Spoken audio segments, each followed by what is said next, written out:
하 18장 9절 10절 9절 말씀 봉독하겠습니다. 사무엘하 18장 9절 다 같이 하나님 말씀 봉독합니다. 압살롬이 다윗의 부하들과 마주치니라. 압살롬이 노새를 탔는데 그 노새가 큰 상수리 나무 번성한 가지 아래로 지날 때에 압살롬의 머리가 그 상수리 나무에 걸림에 그가 공중과 그 땅 사이에 달리고 그가 탔던 노새는 그 아래로 빠져나간지라. 아멘. 자, 우리 하루 한 장 성경 읽기에 월요일부터 토요일까지 6장 내용을 주보에 정리해서 놨어요. 16장부터 21장까지 주보에 보면 중요한 내용들을 다 이렇게 챕터별로 보통 세 개 또는 2개로 나누어서 정리를 했습니다.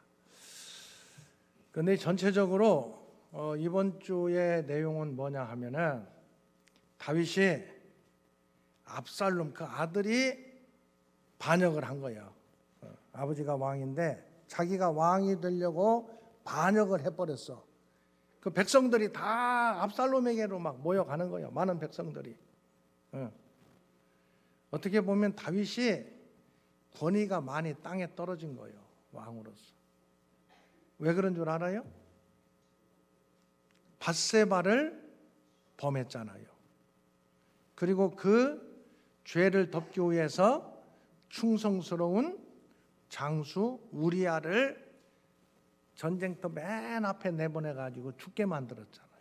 소문이 나갔어요? 안 나갔어요? 다 알아. 그러니까 다윗 왕에 대한 권위가 점점 떨어져 버린 거예요. 사람들의 마음이 차라리 젊은 압살롬이 낫겠다. 그렇게 돼버린 거예요. 자, 그런 가운데 다윗이 이제 예루살렘에서 있을 수가 없는 거예요. 압살롬이 쳐들어와가지고 다 성을 빼앗으면은 이게 결국은 어렵게 되니까 예루살렘 성을 버리고 피난을 가는 거예요. 피난 갔다가 어디까지 피난 가느냐? 요단강을 건너서 길르앗 땅, 요단 동편 지역까지 도망갔다가 다시 돌아오는 이야기가 이번 주에 주로 있는 얘기예요. 그래서 이번 주에 읽어보면은 압살롬이 예루살렘에서 피난해서 갔다가 다시 돌아오는 이야기다. 핵심적인 줄거리예요. 이번 주 줄거리가 뭐라고요? 다윗이 예루살렘에서 피난 가서 갔다가 다시 예루살렘으로 귀환하는 돌아오는 이야기예요. 그 돌아오는 이야기 속에 여러 가지 일들, 사건이 있었고 그 다음에 사람들이 이런저런 사람들이 있었어요. 그래서 오늘은 주로 어떤 사람들이 있었는가 그것을 함께 살펴보려고 그러는 거예요. 자, 다윗이 지금 예루살렘에서 떠나가지고 피난길에 올랐는데 첫 번째로 16장에 가서 보면 어떤 사람이 있느냐?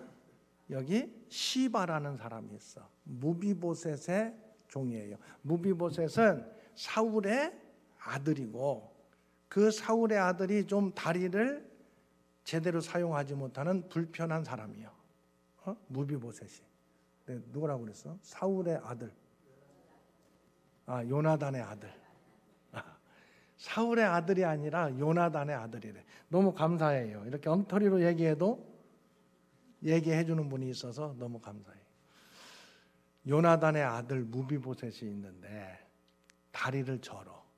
근데 그 집안에 종이 있는데 시바라는 종이야. 그 집안 모든 걸 관리해. 근데 이 시바가 이때가 기회다. 그래서 자기 주인의 재산을 다 가로채려고 다윗에게 와서 내 주인 무비보셋이 다윗을 반역하고 왕이 되려고 합니다. 이렇게 얘기를 해. 그러니까 이 다윗이 그래? 그러면은 그런 사람은 안 되지. 그래가지고 이 무비보셋에게 주었던 모든 재산을 네가 가져라. 그래요. 거짓말이에요. 거짓말. 자, 어떤 사람이 있느냐? 자기 이익으로 해서 거짓말하고 모함하는 사람이 있다는 거예요. 그게 바로 누구냐? 이 시바예요. 그런데 그래도 다윗을 위해서는 계속 충성스럽게 섬겨. 에? 마지막까지도 섬겨요. 그런데 거짓말은 들통이 나요, 안 나요? 들통이 났어. 그 무비보셋을 나중에 돌아올 때 만나거든요. 야, 시바가 그러는데, 그 종이 그러는데 네가 나 반역하려고 그랬다며? 아닙니다. 제가 왕을 따라가려고 했지만 제가 거동이 불편한데 내 종이 나를 데리고 간 게 아니라 떼어놓고 가면서 거짓말을 했습니다. 그러니까 다윗 입장이 곤란하잖아. 그러니까 시바에게 줬던 재산 절반을 네가 다시 가져라. 왜 절반을 주라고 그랬느냐? 다윗은 시바에게도 나름대로 계속 섬김의 은혜를 받았거든. 그래서 나누어 가져라. 그때 이 무비보셋이 아닙니다. 왕이 이렇게 다시 건강하게 돌아온 것만 가지고도 나는 만족합니다. 내 재산을 다 그 종에게 줘도 괜찮습니다. 은혜를 아는 사람. 자, 벌써 두 사람 나오잖아요. 자기 이익으로 해서 거짓말하는 사람. 막 아부하고 거짓말하고 이런 사람. 무비보셋은 그래도 은혜 받은 것을 잊지 않고 기억하는 사람.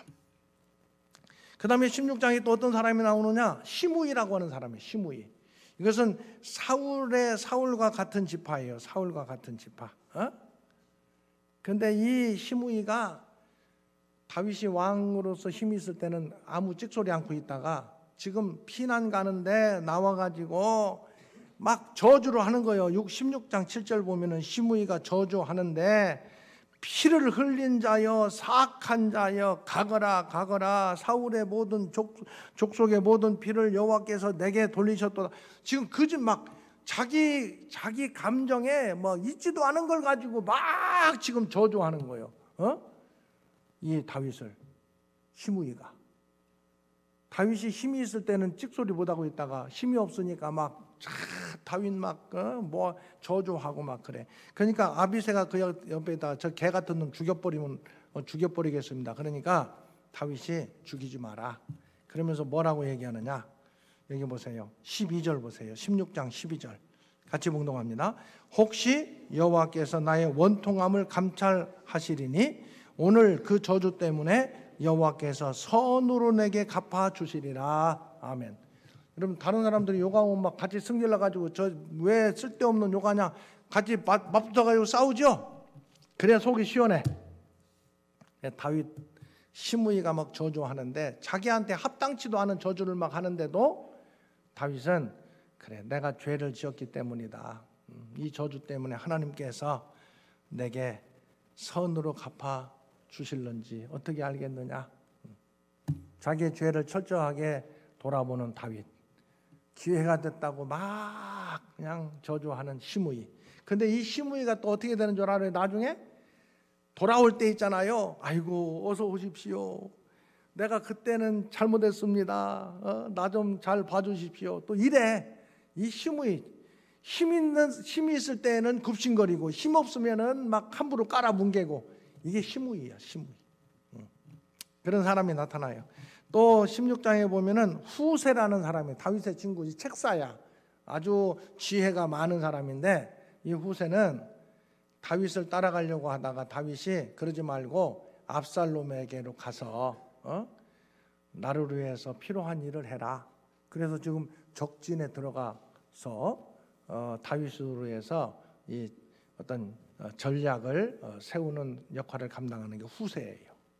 그런데 여기 보면 아이도벨이라는 사람이 있어. 아이도벨. 이것도 책사인데 아주 지혜가 많은 사람이요. 이 사람이 하는 것은 무엇과 같다고 했느냐? 16장 23절에 보면은 자 13장 26절 같이 봉독합니다. 그때에 아이도벨이 베푸는 계략은 사람이 하나님께 물어서 받은 말씀과 같은 것이라 아히도벨의 모든 계략은 다윗에게나 압살롬에게나 그와 같이 여겨졌더라. 그러니까 아히도벨이 얼마나 이게 지혜가 많은 사람이냐면은 그 사람이 뭘 방책을 내면은 그 하나님이 주신 것이다 이렇게 인정할 정도로 아주 뛰어난 사람이에요. 그 사람 이름이 누구라고요? 아히도벨이에요. 그래서 이 사람이 압살롬 편에 지금 있어요. 압살롬에게. 그러니까 굉장한 힘이 되는 거지.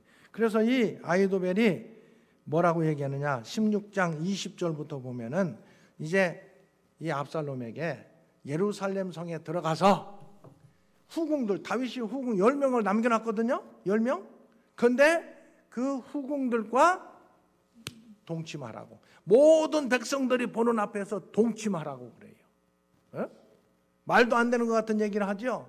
그리고 사실 이것은 나단 선지자가 심판 예언한 것이 이루어지는 거예요. 이루어지는 건데, 이 아히도벨이 왜 이렇게 얘기했느냐면요, 지금 이제 다윗이 왕인데 누가 지금 왕으로 예루살렘에 점령해 들어왔어요? 압살롬이 들어왔어요. 그런데 그 당시에 많은 사람들은 생각이 뭐냐면은 왕으로 백성들 앞에 딱 권위를 세우는 것 중에 하나가 지난 왕은 다 끝났다. 그런 표시가 뭐냐면은 왕의 왕비나 왕의 후궁들을 차지하는 거예요, 자기가. 그러면은 그 당시에 사람들이 볼 때는 이제는 다윗은 왕으로 끝났고 압살롬이 진짜로 왕이구나, 이렇게 보여지는 거예요. 그렇게 하기 위해서 압살롬한테, 이건 윤리적으로는 말도 안 되죠. 자기 아버지의 후궁들이니까 어떻게 보면 자기 어머니나 마찬가지인 이 사람들을 백조대낮에 사람들이 보는 앞에서 옥상 위에서 동침하게 만드는 거예요. 이게 아히도벨의 계략이에요. 일반적인 사람들이 볼 때는 그렇게 하면 압살롬이 왕으로 인정받을 수 있기 때문에 그런 거예요. 그 다음에 두 번째 또 무슨 계략을 냈냐, 17장 가서 보면은 아히도벨이 압살롬에게 지금 다윗은 도망가기에 바쁩니다. 그래서 이 추격부대, 핵심적인 사람 많이도 필요 없습니다. 추격부대를 만들어서 빨리 지금 쫓아가면 다윗을 잡을 수 있습니다. 다윗만 죽이면 끝납니다. 백성들은 돌아오게 돼 있습니다. 그렇게 지금 얘기를 한 거예요. 모든 사람들이 그럼 되겠다 생각하는 중에 압살롬이 여기 후세도 전략가거든요. 후세 얘기를 들어보자. 그러니까 후세는 와가지고 뭐라고 얘기했느냐, 지금 쫓아가면 안 됩니다. 다윗은 보통 사람이 아니기 때문에 어디 숨어 있을 겁니다. 그러면 다윗은 잡지 못하고 백성들만 피해를 주게 되면 오히려 전략상 백성들이 반감을 얻게 될 것이고, 그리고 성난 막 승질나게 만들어서 오히려 우리가 불리하게 됩니다. 그러지 말고 더 많은 군대를 모집해서, 좀 시간은 늦더라도 많은 군대를 모집해가지고 그들과 전쟁하는 게 낫습니다. 실제적으로는 어떤 게 더 압살롬에게는 유리한 거요? 아히도벨이 한 게 유리한 거예요. 다윗 쫓아가면 끝나는 거예요. 그런데 여러분 보세요. 17장 14절 보세요. 17장 14절 같이 묵독합니다. 압살롬과 온 이스라엘 사람들이 이르되 아렉 사람 후세의 계략은 아히도벨의 계략보다 낫다 하니, 이는 여호와께서 압살롬에게 화를 내리려 하사 아히도벨의 좋은 계략을 물리치라고 명령하셨음이더라. 누가 역사하셨다는 거예요? 하나님이 역사하셔서 아히도벨의 계략을 따르지 않고 후세의 계략을 따르도록 한 거예요. 그러니까 아히도벨은 이제 끝났다, 이렇게 하면 다윗을 이길 수가 없다. 다윗을 이기지 못하면 나중에 다윗이 승리하게 되면 자기는 산 목숨이요, 죽은 목숨이요? 죽은 목숨이니까 미리 스스로 내가 죽는 게 낫겠다. 그래서 자기 고향집에 돌아가서 죽고 말아요. 그리고 이 사실을 후세가 이제 얘기를 해요. 미리 우리가 계획했던 것처럼 그 젊은 제사장 둘이 있잖아요. 젊은 제사장 둘이 누구냐 하면은 우리 아히마아스하고 요나단, 이 두 사람에게 빨리 가서 다윗에게 알려줘라. 자칫 잘못하면 지금 이 추격 부대가 쫓아가면 당할 수가 없으니까 빨리 요단강을 건너서 도망가라. 일러줘가지고 빨리빨리 요단강을 다 건너가 버리고 말았어요. 그렇게 해서 지금 다윗은 요단강을 건너가 있고, 이 압살롬은 더 많은 군대를 모집해가지고 다윗을 쫓아서 요단강을 건너간 거예요. 그 전쟁하러 요단강 건너까지 지금 간 거예요. 길르압 지역까지. 자, 그런데 이 전쟁에서 18장에 보면은 다윗 군대가 승리하게 돼요. 다윗 군대는 18장 5절에 보면 그 지휘관이 요압과 아비새 이때 세 부대를 딱 정리해가지고 지금 압살롬과 싸우는데 부탁을 해요. 자, 18장 5절 같이 공독합니다. 왕이 요압과 아비새와 이때에게 명령하여 이르되 나를 위하여 젊은 압살롬을 너그러이 대우하라 하니, 왕이 압살롬을 위하여 모든 군 지휘관에게 명령할 때 백성들이 다 들으니라. 백성들과 지휘관도 다 들을 수 있도록 여기 너그러이 대우하라는 것은 죽이지 말라는 거예요. 살려줘라. 압살롬 잡히더라도 죽이지 말고 살려라. 전쟁을 하다가 이제 압살롬의 이 군대가 패하게 됐어요. 그 압살롬이 딱 보니까 다윗 부하들과 마주쳤어. 도망가야 될 거 아니에요. 그래가지고 나귀를 타고 쫙 도망가는데 다윗 그 압살롬이 굉장히 자랑스럽게 사람들로부터 인정받았던 것, 그게 뭐냐면 압살롬의 머리로 표현되잖아요. 압살롬이 출중한 사람이야. 근데 그 출중하다는 것을 머리카락으로 나타내고 있었거든. 그런데 그 머리카락이 확 가다가 나귀 타고 가다가 상수리 나무에 확 걸려가지고 나귀는 그냥 빠져나가고, 지금 상수리 나무에 누가 매달려 있어? 압살롬만 매달려 있는 거예요. 내가 믿음의 사람으로 우리는 부족할 때 실패하는 거라고 생각해요. 아니에요. 부족하고 연약할 때는요 실패하지 않아요. 오히려 내가 잘나고 똑똑한 것 때문에 내가 교만해질 때 우리는 믿음의 사람으로 실패하는 거예요. 내가 교만할 때. 압살롬이 자기 잘나고 출중한 것을 상징했던 이 머리카락 때문에 나무에 매달려서 죽임을 당한 것과 똑같아요. 내가 좀 잘나고 똑똑한 것이 혹시 있다면 하나님께서 내게 주신 은혜로 생각하고, 그것 때문에 교만한 게 아니라 겸손하게 그걸 잘 사용해서 섬기는 삶을 살 수 있기를 주의 이름으로 축원합니다. 건강이 좋습니까? 그것 때문에 실패하면 안 돼요. 뭔가 성공하고 이룬 것이 많이 있습니까? 그게 자칫 잘못하면 나를 넘어지게 만들 수 있다는 것, 나를 실패하게 만들 수 있다는 것을 반드시 기억해야 돼요. 자, 그런데 그렇게 매달려 있는 것을 군사가 요압에게 얘기를 했어요. 그러니까 요압이 왜 안 죽였느냐? 다윗이 죽이지 말라고 하지 않았습니까? 무슨 소리냐? 요압이 부하들 데리고 가서 압살롬을 죽이고 말아요. 요압은요 다윗에게 있어서 군대 장관이고 굉장히 싸움도 잘하고 다윗 편에서 많은 일을 한 사람이에요. 정말 오른팔과 같은 사람이에요. 그런데 이 요압은요 자기보다 조금이나마 인정받는 사람이 있으면 못 견디는 사람이에요. 자기 의가 강한 사람이에요. 그래서 아브넬도 죽였잖아요. 그 전에 아브넬도 죽이고, 마지막에 가서 보면은요 20장에 또 누구를 죽이느냐? 아마사라고요. 아마사. 그 세바라는 사람이 반역을 일으켰는데 다윗이 아마사를 그 지휘관으로 임명해서 세바의 반란을 진압하도록 얘기하거든요. 그리고 난 다음에 요압도 이제 파병을 해요. 그런데 요압이 오니까 이 아마사가, 사실은 아마사가요 사촌 형이에요. 이종 사촌 형이야. 가족적으로도.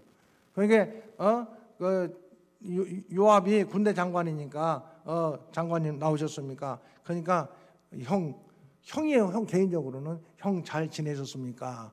귓속말로 인사하는 것처럼 하고 칼로 찔러 죽였어요. 이게 요압이에요. 아주 다윗으로 해서는 충성했던 사람이지만 자기보다 좀 더 인정받는 사람이 생기면 그걸 못 견뎌하는 거예요. 시기 질투 때문에 다 없애는 거예요. 이 요압 같은 사람이에요.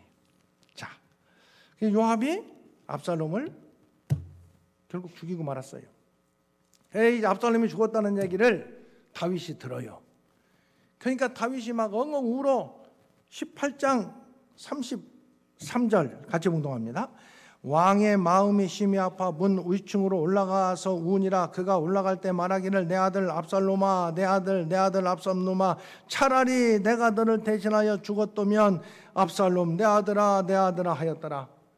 우느라고 이제 지금 전쟁 끝나고 백성들이 돌아오는데도 환영식도 제대로 안 넣는 거예요. 그러니까 그 돌아오는 군인들이 죄 지은 사람처럼 그냥 실금실금 들어올 수밖에 없는 거야. 그걸 보면서 요압이 왕한테 가가지고 왕이시여 어떻게 이럴 수가 있습니까? 차라리 압살롬이 살고 우리가 다 죽었더라면 왕이 기뻐할 것입니까? 물론 다윗이 개인적인 생각 때문에 사적인 감정 때문에 왕으로서의 공적인 역할을 하지 못한 잘못이 있어요. 근데 그럴 때에 이 요압이 철저하게 가서 지적을 하는 거예요. 왕이시여 이러면 안 됩니다. 그래서 다윗이 정신 차리고 다시 이 승리하고 돌아오는 군인들을 맞이해요. 자, 그런데 이제 전쟁이 끝났어요. 전쟁이 끝났는데 다윗이 피난 갔을 때에 이 요단강을 건너서 피난 갔을 때 17장에 보면은요 다윗을 지극히 맞이해 줬던 사람들이 있어요. 예? 17장 27절에 보면은 세 사람이에요. 소비, 마길, 바르실레. 동그라미 쳐놓으세요. 소비와 마길과 바르실레는 다윗이 지금 어려움 당했을 때에 이것저것 계산하지 않고 다윗을 도와줬던 사람들이에요. 그러니까 대표적으로 이제 다시 예루살렘으로 돌아갈 때에 이 다윗이 바르실레에게 얘기를 해요. 바르실레에게 나와 같이 예루살렘으로 돌아가자. 내가 잘 대접해 주겠다. 그러니까 바르실레가 아닙니다. 내가 뭐 대접받으려고 이렇게 왕을 이렇게 잘 공개했던 게 아닙니다.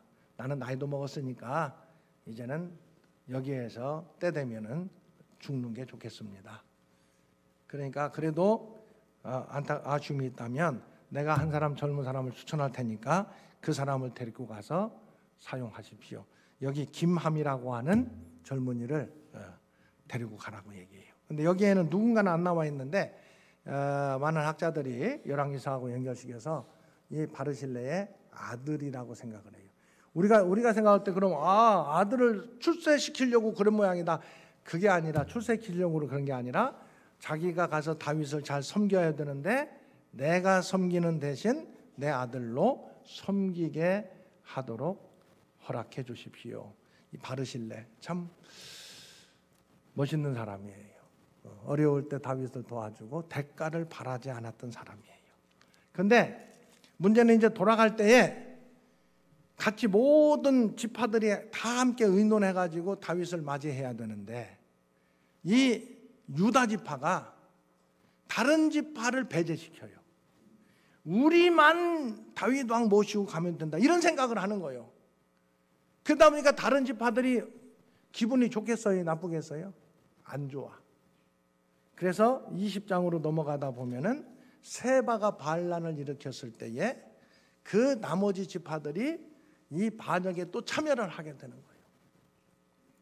다윗으로 해서 열심히 유다 지파가 일을 하기는 했는데 다른 지파도 함께 참여할 수 있도록 해야 되는데 그걸 배제시킨 안타까운 모습들이 또 보여지게 되는 거예요. 오늘 다윗의 피난과 귀환을 보면서 여러 사건 속에서 많은 사람들이 나와요. 개인도 나오고 집단도 나와요. 우리가 읽어보면은 여러 사람이 있어요. 자기 이익을 위해서 거짓말하는 사람도 있고, 힘이 있을 때는 조용했다가 힘 없으니까 막 저주하고 막 욕하는 사람이 있고, 그랬다가 또 다윗이 힘이 생기니까 막 굽신거리고 막 이런 사람이 또 있는 거야.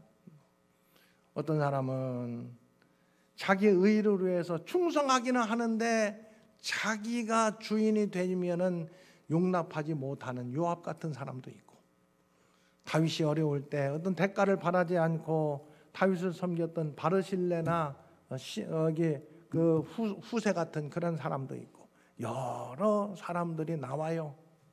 여러분, 우리가 삶을 살아갈 때 우리 주변에도 여러 사람들이 있어요. 여러 사람들이. 한번 생각을 해보세요. 내 주변에는 어떤 사람들이 있는가? 또한 더 중요하게 생각할 것은 나는 사람들에게 어떤 사람인가? 사람들이 나를 생각할 때 나에 대해서 어떻게 생각하게 하고 있을 것인가? 여러분, 우리의 삶의 결과는 내가 만드는 거예요. 내가 만드는 거예요. 내가 어떤 사람이 되느냐, 거기에 따라서 내 주변에 그런 사람들이 많아지는 거예요. 내 주변에. 여러분, 우리 믿음의 사람들은 힘들고 어려울 때 격려하고 기도하고 함께 삶을 사는 것을 늘 생각하는 게 믿음의 사람들이에요. 내 주변에 힘들어하고 어려운 사람들이 있는가 살펴보고 그를 위해서 격려하고 그를 위해서 기도하고 함께 믿음의 삶을 살 수 있기를 주의 이름으로 축원합니다. 이익을 생각하고 계산하고 내 이익 그런 것이 아니라 믿음의 사람으로 너는 나다, 사랑으로 섬기는 마음이 우리 가운데 풍성하다면, 내가 그런 사람이 될 수 있다면 내 주변에도 사랑으로 섬기는 그런 사람들이 더 많아지게 될 줄로 믿습니다. 영악한 계산적인 세상 속에서 세상 따라 사는 게 아니라 믿음의 사람으로 하나님 나라 백성으로 살아갈 수 있는 우리 모든 하나님의 사람들 될 수 있기를 주님의 이름으로 축원합니다. 이번 주 한 주간 읽으면서 나도 이런 사람 됐으면 좋겠다. 함께 기도하시는 우리 모든 성도님들 될 수 있기를 주의 이름으로 축원합니다. 기도하겠습니다. 우리를 구원하신 주 예수 그리스도의 은혜와 하나님의 사랑과 성령님의 교통하심이 다윗 피난길과 돌아오는 귀한 과정 속에 여러 사건이 있었고 여러 사람들이 있었는데 그 모습을 보면서 나는 어떤 사람으로 살아가고 있는가? 내 자신을 다시 한번 돌아보며 하나님 나라 백성으로 믿음의 사람으로 너는 나다 사랑으로 섬기는 삶을 살기를 마음으로 다짐하고 삶의 자리로 돌아가는 믿음의 권속들 가운데 영원히 함께 하시기를 축원하옵나이다. 아멘.